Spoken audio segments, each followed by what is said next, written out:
नमस्कार, यह है योर मनी, एक ऐसा शो जो बदलता है आपके सपनों को हकीकत में। लेकिन सपनों को हकीकत में बदलने के लिए कहाँ निवेश करना है, कितने समय के लिए करना है, ये जानना भी बेहद ज़रूरी होता है। निवेश ही नहीं, इंश्योरेंस में कितना कवर होना चाहिए, इंश्योरेंस पोर्टफोलियो में कितनी और कैसी पॉलिसी होनी चाहिए, कंप्लीट पोर्टफोलियो बनाने के लिए क्या बातें ज़रूरी, इन सब पर क्या राय होती है। योर मनी में आज हमारा फोकस है आपकी पूरी फाइनेंशियल प्लानिंग पर, जहां हम देंगे आपको इन सभी सवालों के जवाब। आपके साथ मैं हूं विपिन भट्ट और आज हमारे मेहमान हैं वाइज इन्वेस्टमेंट एडवाइजर्स के हेमंत रुस्तगी। हेमंत जी, बहुत स्वागत है आपका प्रॉपर्टी यहाँ पर योर मनी में। और आइए हम फाइनेंशियल प्लानिंग की यहाँ पर शुरुआत करते हैं। हमारे साथ हमारे पहले कॉलर हैं सुनील अग्रवाल साहब गाजियाबाद से। लंबा चौड़ा सवाल उन्होंने भेजा है, फोन लाइन पर भी उपलब्ध हैं। सुनील जी, पूछे अपना सवाल। हेलो। हाँ जी, नमस्ते, पूछे अपना सवाल। हाँ सर, मैंने आपको क्या कहते अपने डिटेल्स मेल किए थे। मैं 30 इयर्स का हूँ जी। Can you hear me? हाँ जी, बिल्कुल। मैं 30 इयर्स का हूँ और मुझे अपनी फाइनेंशियल प्लानिंग के लिए पता करना था। इन्वेस्टमेंट शेयर किया है, इसी साल से मैंने 50,000 रुपीज अपने पीपीएफ अकाउंट में डालना चालू किया है। मेरे पास BSP, BlackRock top 100, ICICI true focus blue chip और एचडीएफसी मिड कैप अपॉर्चुनिटीज हैं। 1,000 रुपए की सिर्फ मंथली इस पे 2011 से चल रही है। HDFC click to total term cover अभी लिया है 4 दिन पहले 50 लाख का। मेरे पास जीवन आनंद है 25,000 रुपए साल और जीवन सरल है 12,000 रुपए साल। इसके अलावा मेरे कुछ 2006 से पॉलिसीज हैं। नॉर्मली 5-6 हजार रुपए प्रीमियम दी थी। मनी बैक, जीवन बीमा गोल्ड और आनंद, जो मैंने टैक्स बचाने के लिए ले ली थी। तो अभी मेरा सबसे पहला क्वेश्चन ये है, क्या जो एलआईसी की पॉलिसीज 2006 से मैंने लेके रखी थी उनसे मैं बाहर आ जाऊं और उन पैसों को अपने पीपीएफ में जो भी रिटर्न है वो डाल दूं? सेकंड, रिटायरमेंट के लिए एनपीएस में इन्वेस्ट करूं कि जो नॉर्मल इनकम डेप्ट फंड है उनको कंटिन्यू कर सकूं मैं? जी सुनील जी, बढ़िया है। पहले तो ये बताइए कि ये इन्वेस्टमेंट करना और इस तरह का पोर्टफोलियो बनाना आपकी हॉबी है क्या? जी नहीं, मैं आपका शो एक्चुअली 2008 से देख रहा हूँ और ये मुझे बहुत ही अच्छा लगता है। सबसे पहले मैं स्टॉक्स में इन्वेस्ट किया था, जिससे कि मुझे लॉस हुआ।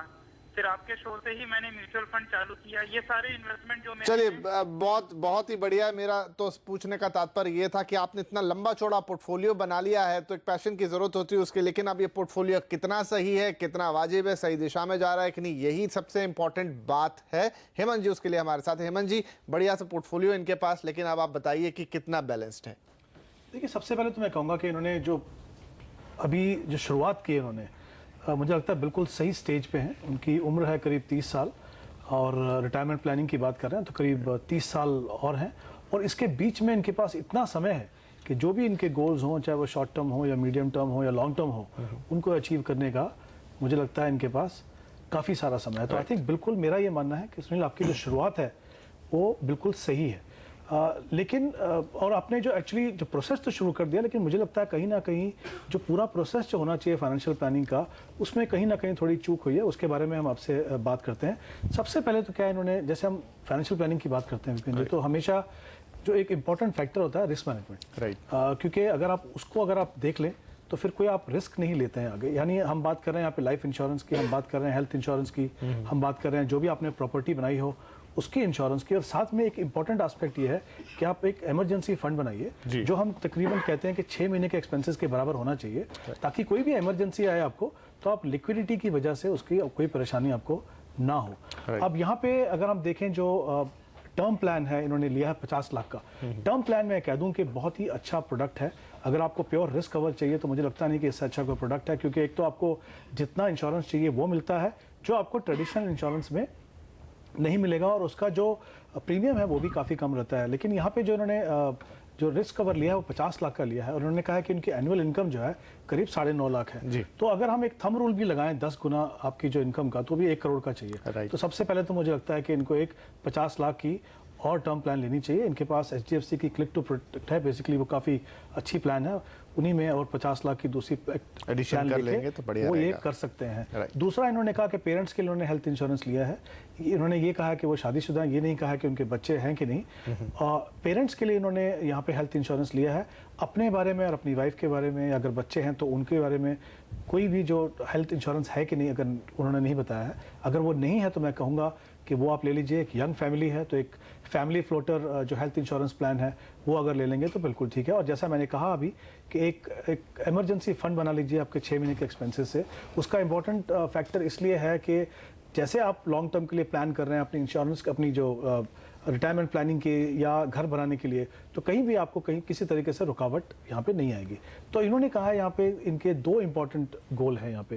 पहला गोल जो है उन्होंने कहा रिटायरमेंट के लिए 30 साल का इनके पास समय है। 50,000 रुपये ये PPF में उन्होंने ऑलरेडी इन्वेस्ट करना शुरू कर दिया है यहाँ पे। इन्होंने कहा कि उनको 50,000 रुपये की मंथली इनकम चाहिए रिटायरमेंट के बाद। मुझे लगता है यहाँ से अगर हम 30 साल की बात कर रहे हैं तो शायद उतना नहीं होगा। मेरा ये मानना है कि इनको कम से कम 2 करोड़ का कॉर्पस बनाना चाहिए, ताकि अगर हम 7 या 8% का अगर टैक्स फ्री रिटर्न मान के चलें तो करीब 1 या सवा लाख की इनकम इनको हर साल हर महीने वहाँ पे मिलती रहेगी। अगर मैं 50,000 की इन्वेस्टमेंट लूँ इनकी हर साल जो PPF में इन्वेस्ट कर रहे हैं 8% के हिसाब से, तो करीब 40 लाख का ये वहाँ पे कॉर्पस बनेगा। और बाकी जो है उनको करीब 1 करोड़ 60 लाख का कॉर्पस बनाने की ज़रूरत है यहाँ पे, क्योंकि 30 साल का समय है। अगर इक्विटी जैसी इन्वेस्टमेंट में अगर ये इन्वेस्ट करेंगे तो 12% का अगर हम रिटर्न मान के चलें तो करीब 6,000 रुपये इनको हर महीना इसके लिए इन्वेस्ट करना है। दूसरा जो गोल है, इन्होंने कहा 5 साल में करीब 7 लाख रुपए चाहिए इनको घर के लिए। जी, मैं ये मान के चल रहा हूँ कि शायद वो लोन लेने का देख रहे होंगे तो ये मार्जिन मनी के हिसाब से इनको लगेगा। 7-8 साल का जो समय है यहाँ पे ये अगर किसी बैलेंस फंड में अगर इन्वेस्ट करें और यहाँ पे करीब हम 10% का रिटर्न मान कर चलें तो उसके लिए भी इनको करीब 6,000 का इन्वेस्ट करना है।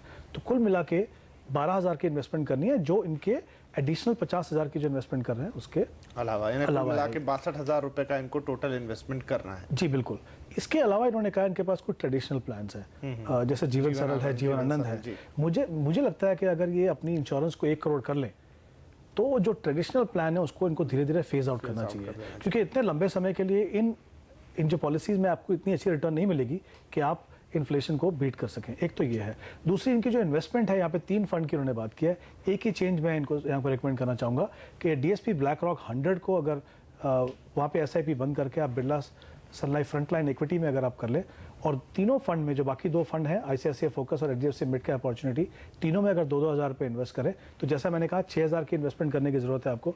इनका टारगेट यहाँ पे पूरा होगा। और अगर हम बैलेंस फंड की बात करें तो HDFC प्रूडेंस और ICICI बैलेंस, ये 2 फंड है, ये इनको देख ले। इन्होंने साथ में एक और चीज़ कही है उन्होंने कि क्या वो FD देखें या NCD देखें। देखिए, इतने लंबे समय के लिए जब आप इन्वेस्ट करते हैं, स्पेशली जब आपको इन्फ्लेशन को बीट करना है, तो टैक्स एफिशिएंट रिटर्न में जाइए। और एक इंपॉर्टेंट फैक्टर इनके लिए यहाँ पे ये है कि इनकी इनकम अभी 9.5 लाख है। राइट, धीरे धीरे इनकम बढ़ेगी, 30% टैक्स ब्रैकेट में आएंगे। तो बहुत ही इंपॉर्टेंट है कि टैक्स एफिशिएंसी को ध्यान में रखें। तो मुझे लगता है म्यूचुअल फंड जैसे ऑप्शन रखेंगे तो अच्छा है, या PPF बहुत अच्छी ऑप्शन है क्योंकि टैक्स फ्री रिटर्न मिलता है, या टैक्स फ्री बॉन्ड जैसी ऑप्शन है। ऐसी ऑप्शन देखिए जहाँ पे पोस्ट टैक्स रिटर्न अच्छा हो, ताकि आप इन्फ्लेशन को बीट कर सकें। तो चलिए सुनील जी, आपकी परफेक्ट फाइनेंशियल प्लानिंग यहाँ हो गई है। आपने अच्छी शुरुआत की है, 70% आप ट्रैक पे हैं। जो थोड़ा बहुत 30% का यहाँ मार्जिन है, आपका इमरजेंसी फंड हो गया, आपका अपना लाइफ कवर हो गया, उसको बढ़ाने की बात, और थोड़े बहुत चेंजेस यहाँ पर जो आप SIP कर रहे हो, ट्रेडिशनल प्लान से जो छुटकारे की यहाँ पर सर बात कर रहे हैं, इन बातों को थोड़ा ध्यान दे लीजिए। हम पूरी उम्मीद करते हैं कि आपने जो भी गोल्स अपने लिए बनाए वो सब आप अचीव कर पाएंगे, और वो भी बेहद आसानी के साथ। और यहाँ पर वक्त हो गया एक छोटे से ब्रेक का, लेकिन ब्रेक के बाद बात करेंगे आपकी फाइनेंशियल प्लानिंग में सही एसेट एलोकेशन है क्या नहीं है, उसकी अहमियत कितनी है, इन सब पे होगी बात। आप बने रहिए हमारे साथ।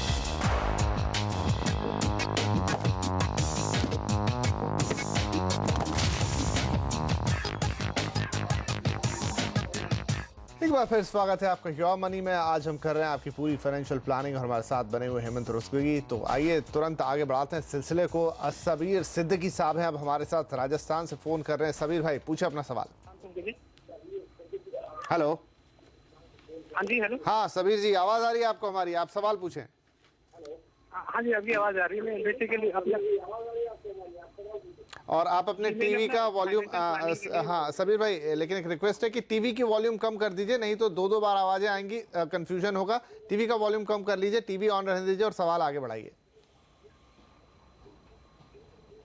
जी जी, टीवी का वॉल्यूम अभी मैंने कम कर दिया। तो मैंने अभी चिप लगा रखा हूँ 6000 का, और जो मैंने मेल किया आपको, तो मेरा ये मतलब चिप सही है या मुझे कुछ चेंज करनी है इसमें? जी, तो आपने एसआईपी किया हुआ, यहाँ पर आपकी सैलरी जो हमारे पास डेटा है करीब 40,000 रुपये आप कमाते हैं, 19,000 रुपये आप बचा लेते हैं। रिटायरमेंट के लिए 2021 तक आप 25 लाख रुपए जोड़ना चाहते हैं। और जो आपके निवेश हैं, ICICI pro dynamic fund growth, ICICI pro balance growth, ICICI pro blue chip, DSPBR top 100, और जो आपने निवेश किए हैं SBI डायनामिक, काफ़ी लंबा सा पोर्टफोलियो है आपका। गोल्ड फंड भी हमें इसमें दिखाई दे रहा है। आप कितना लगाते हैं? पूरे 19,000 रुपये लगा देते हैं इसमें? नहीं, इसमें तो मैं 7,000 लगा रहा हूँ अभी। 7,000, लेकिन आपका लक्ष्य है 21 लाख रुपए के लिए। यहाँ पर आप जोड़ना चाहते हैं रिटायरमेंट के लिए 25 लाख रुपए 2021 तक।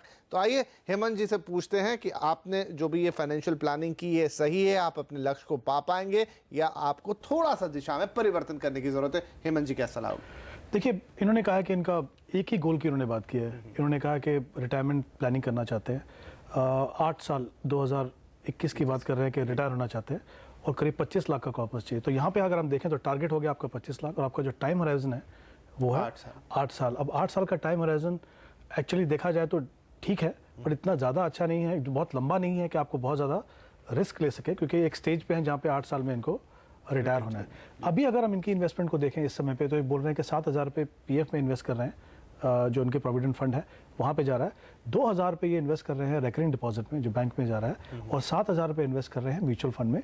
म्यूचुअल फंड के अंदर इनका पोर्टफोलियो थोड़ा सा मिक्स है, 500 रुपये गोल्ड में जा रहे हैं, कुछ पैसा डेट फंड में जा रहा है, और बाकी पैसा जो है इक्विटी में जा रहा है। अगर ये सारी इन्वेस्टमेंट इस गोल के लिए हो रही है, तो मुझे लगता है कि जो बैंक में जो रेकरिंग डिपॉजिट कर रहे हैं वो उसके लिए सही ऑप्शन नहीं है, क्योंकि एक तो बैंक में रिटर्न आपको कम मिलेगा, दूसरा टैक्स एफिशिएंट रिटर्न नहीं है, यानी टैक्स देने के बाद शायद आपको 4 या 5 या 6% मिलेगा, जिससे आप डेफिनेटली आप 8 साल की जब इन्फ्लेशन की बीट करने की बात करेंगे तो आप नहीं कर पाएंगे। तो मुझे लगता है ये जो 2,000 है जो इन्वेस्ट कर रहे हैं RD में, वो एक इनके एग्जिस्टिंग फंड है ICICI बैलेंस फंड, उसमें 2,000 रुपये बढ़ा दें, क्योंकि लगता है इतने समय के लिए, 8 साल के समय के लिए बैलेंस फंड एक काफ़ी अच्छी ऑप्शन है। ऑफ कोर्स कुछ इक्विटी फंड भी हो सकते हैं यहाँ पे। तो एक तो ये हो गया, दूसरा 7,000 रुपये EPF में डाल रहे हैं, वो एक तो बहुत अच्छी ऑप्शन है, क्योंकि वहाँ पे टैक्स फ्री रिटर्न आपको मिल रहा है।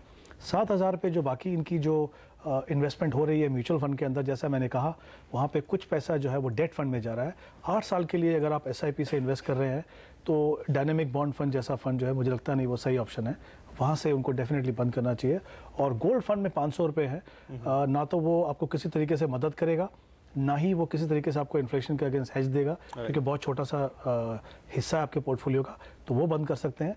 DSP BlackRock 100, जैसा मैंने पहले भी शो में कहा, एक अच्छा फंड है, लेकिन कभी कभी हमें देखना पड़ता है कि हमारे ऑब्जेक्टिव जिसके लिए हम इन्वेस्ट कर रहे हैं वो कौन सा सूटेबल है। तो वहाँ पे एक फंड, जैसे हमने पहले भी कहा था, बिरला फ्रंटलाइन इक्विटी, यहाँ पे ये ऐड कर लें। तो ये, हालांकि इन्होंने ये नहीं बताया कि इनकी जो EPF के अंदर बैलेंस कितना है, लेकिन मैं ये मान के चल रहा हूँ कि जो भी बैलेंस इनका पहले है और जो इन्वेस्टमेंट जो अभी कर रहे हैं, 25 लाख रुपए जो है उनको अचीव करने में कोई दिक्कत इशू नहीं होना चाहिए। चलिए, तो सिद्दीकी साहब, जो चेंजेस यहाँ पर बताया हेमंत जी ने वो कर लीजिए, और थोड़ा सा बैंक में रिकरिंग डिपॉजिट है उससे हट जाइए, और अपने जो पोर्टफोलियो में बाकी का आपका SIP लगे हुए हैं उनमें जो चेंजेस है वो भी यहाँ पर आपको बता दिए किस तरीके से अब आपको अपने पोर्टफोलियो को डिजाइन करना है। हालांकि 8 साल का वक्त है, थोड़ा लिमिटेड टाइम है, लेकिन अगर आप हेमंत जी की सलाह से यहाँ चलते हैं तो हम पूरी उम्मीद करेंगे कि 25 लाख रुपए 2021 में आपकी पॉकेट में होंगे। और यहाँ पर वक्त हो गया एक और छोटे से ब्रेक का, लेकिन ब्रेक के बाद बताएंगे पोर्टफोलियो में कैसे करें बदलाव, कितने रखें फंड। आप बने रहिए हमारे।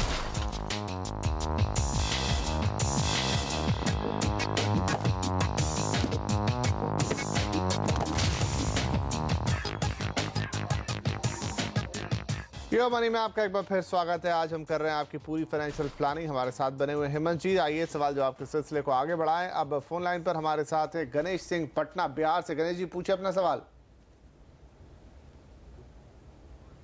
लगता है हमारा संपर्क गणेश से नहीं हो पाया। बहरहाल उनका सवाल आपके सामने है। 30 साल के हैं, सैलरी 30,000 रुपये महीना है, हर महीने 6 से 7,000 रुपये बचा लेते हैं। तो ये तो हो गया कि कितना कमाते हैं। अब निवेश कहाँ करते हैं? HDFC टैक्स सेवर में SIP कर रखा है, PPF में 1,000 रुपये डालते हैं, LIC की जीवन सुरभि पॉलिसी उनके पास है, और यहाँ पर वो पूछना चाहते हैं कि उनका जो मौजूदा पोर्टफोलियो है उसमें क्या किसी बदलाव की ज़रूरत है, और एक अच्छी सी हेल्थ पॉलिसी भी वो ढूंढ रहे हैं, साथ ही एक टर्म प्लान भी लेना चाहते हैं, तो क्या सलाह इनके लिए बनेगी हेमंत जी? देखिए, अभी तक जो इन्होंने इन्वेस्टमेंट की है वो मेरे को लगता है वो टैक्स सेविंग के हिसाब से है, क्योंकि एक टैक्स सेवर है और एक आई थिंक पीपीएफ में कुछ थोड़ा पैसा डाल रहे हैं, तो अभी तक जो भी इन्वेस्टमेंट है वो तो टैक्स सेविंग के हिसाब से है। साथ में इन्होंने कहा कि कुछ 6 या 7 हज़ार रुपये वो इन्वेस्ट करना चाहते हैं। यहाँ पे आई थिंक बहुत इंपॉर्टेंट है किसी भी इन्वेस्टर, जो गणेश हैं या और उनके जैसे जो भी लोग इन्वेस्ट करना चाहते हैं, ये समझना कि कभी कभी हमको लगता है कि हमारे पास थोड़े पैसे हैं, चलिए इन्वेस्ट करना शुरू करते हैं। बिना किसी प्लानिंग के, बिना किसी डायरेक्शन के जब हम इन्वेस्ट करते हैं तो हमें मालूम नहीं कितना समय के लिए इन्वेस्ट करना है। क्या हम शॉर्ट टर्म के लिए इन्वेस्ट कर रहे हैं, क्या हम लॉन्ग टर्म के लिए इन्वेस्ट कर रहे हैं, क्या सेफ्टी देखें या ग्रोथ देखें, क्योंकि हमने कुछ प्लान नहीं किया। दूसरा, जब भी वॉलेटिलिटी आगे आएगी, क्योंकि हम मेंटली प्रिपेयर्ड नहीं है वेट करने के लिए, तो हमको लगेगा यहाँ से निकल जाते हैं कहीं और चले जाते हैं। तो मुझे लगता है बिल्कुल सही स्टेज है उनके लिए फाइनेंशियल प्लानिंग अडॉप्ट करने की। इन्वेस्टमेंट करने से पहले एक फाइनेंशियल प्लानिंग का जो प्रोसेस है, जो हमेशा अपने शो में बात करते हैं, वो उनको फॉलो करना चाहिए। अपने जो भी गोल्स हैं, हम सभी को मालूम है, कभी कभी होता है हमको मालूम है हम क्या करना चाहते हैं अपने पैसे से, शायद हम उनको ठीक से बना नहीं पाते हैं, तो अगर ज़रूरत हो तो किसी प्रोफेशनल एडवाइज़र की हेल्प लीजिए, नहीं तो खुद से भी कर सकते हैं। हमको मालूम है हमको क्या करना है अपने पैसे के लिए, तो वो गोल्स बना लीजिए, कितना समय हमको वो देख लीजिए, कितना टारगेट हमको अचीव करना है, उसके हिसाब से अपने इन्वेस्टमेंट कीजिए। उसका सबसे बड़ा फ़ायदा ये है कि ये आपको बताता है कि आप अपनी एसेट एलोकेशन कैसे करें। अब एसेट एलोकेशन जो है बहुत ही इंपॉर्टेंट है किसी भी इन्वेस्टर के लिए, यानी आप कितना पैसा इक्विटी में डालें, कितना गोल्ड में डालें, कितना डेट में डालें। ये इसलिए इंपॉर्टेंट है क्योंकि सारी एसेट क्लासेस जो है समय समय पे डिफरेंट तरीके से बिहेव करती हैं, उनकी परफॉर्मेंस डिफरेंट रहती है। तो क्योंकि आप डाइवर्सिफिकेशन करते हैं, आपका पोर्टफोलियो का कुछ ना कुछ हिस्सा हमेशा के लिए चलता रहता है। दूसरा इंपॉर्टेंट इसलिए है, ये डिफाइन करता है कि आप किस तरह का रिस्क अपने पोर्टफोलियो में ले रहे हैं। अगर आप ज़्यादा इक्विटी में डाल रहे हैं तो ज़्यादा रिस्क ले रहे हैं, लेकिन पोटेंशियल भी आपके पास ज़्यादा है, तो वो भी डिसाइड करता है किस तरह का रिटर्न मिलेगा, वो भी आपको एसेट एलोकेशन से ही पता चलेगा। तो ये आप देखना बहुत जरूरी है। दूसरा, इन्होंने कहा कि ये एक इंश्योरेंस लेना चाहते हैं, जैसे हमने शो में बात की, टर्म प्लान दोनों, जैसे हमने शो में पहले भी बात की थी, term plan pure risk cover के लिए बहुत ही अच्छी है। हमने ऑलरेडी एक टर्म प्लान की बात की है, एचडीएफसी की क्लिक टू प्रोटेक्ट है, और आईसीआईसीआई प्रू की आई केयर भी देख सकते हैं। साथ ही हेल्थ इंश्योरेंस भी लेना बहुत ही ज़रूरी है। जैसे हमने पहले शो में रिस्क मैनेजमेंट की बात की थी, तो यहाँ पे भी वो अपोलो म्यूनिक या मैक्स बुपा का जो इंडिविजुअल प्लान है वो ले सकते हैं, क्योंकि अभी उनको अपने खुद के लिए इंश्योरेंस चाहिए। तो मुझे लगता है बजाय इसके कि ये देखें हम 6-7 हज़ार रुपये कहाँ डालें, गोल्स को डिफाइन कर लें, रिस्क कवर कर लें, तो क्या होगा, आपके पैसे को डायरेक्शन मिलेगा।